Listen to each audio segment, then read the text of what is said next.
Maladie cardiaque, les dangers du jet lag social. Une étude américaine met en évidence l'effet néfaste du décalage du week-end sur la santé cardiaque et sur l'humeur.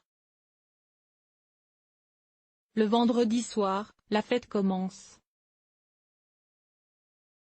Apéritif, dîner entre amis, soirée, cinéma, concert. Les bonnes raisons pour se coucher tard, et de faire la grasse matinée le lendemain, sont innombrables, mais cette habitude ne serait pas sans conséquences.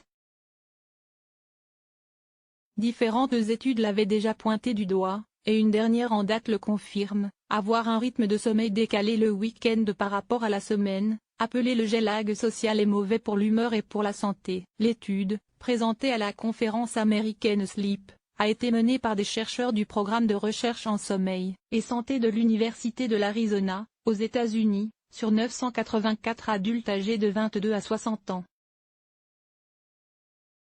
L'équipe a analysé les données de sommeil des participants à partir d'un questionnaire concernant les habitudes et rythmes de chaque personne, ainsi que leur humeur et leur état de santé.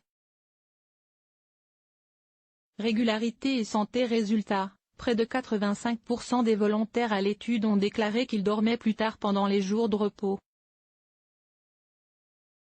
Les données ont indiqué que ces personnes sont plus souvent de mauvaise humeur que celles ayant un rythme régulier, et qu'une heure de décalage augmenterait de 11% les risques de maladie cardiaque.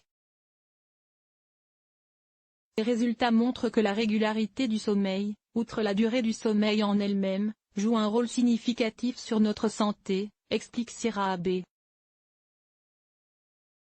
Forbush, auteur principal de ces travaux.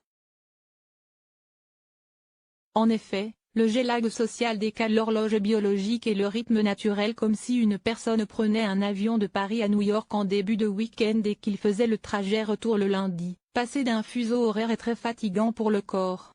Pour les chercheurs américains, ces résultats suggèrent qu'établir un programme de sommeil régulier peut être un traitement préventif efficace, relativement simple et bon marché afin de lutter contre les maladies cardiaques et les problèmes de santé en général.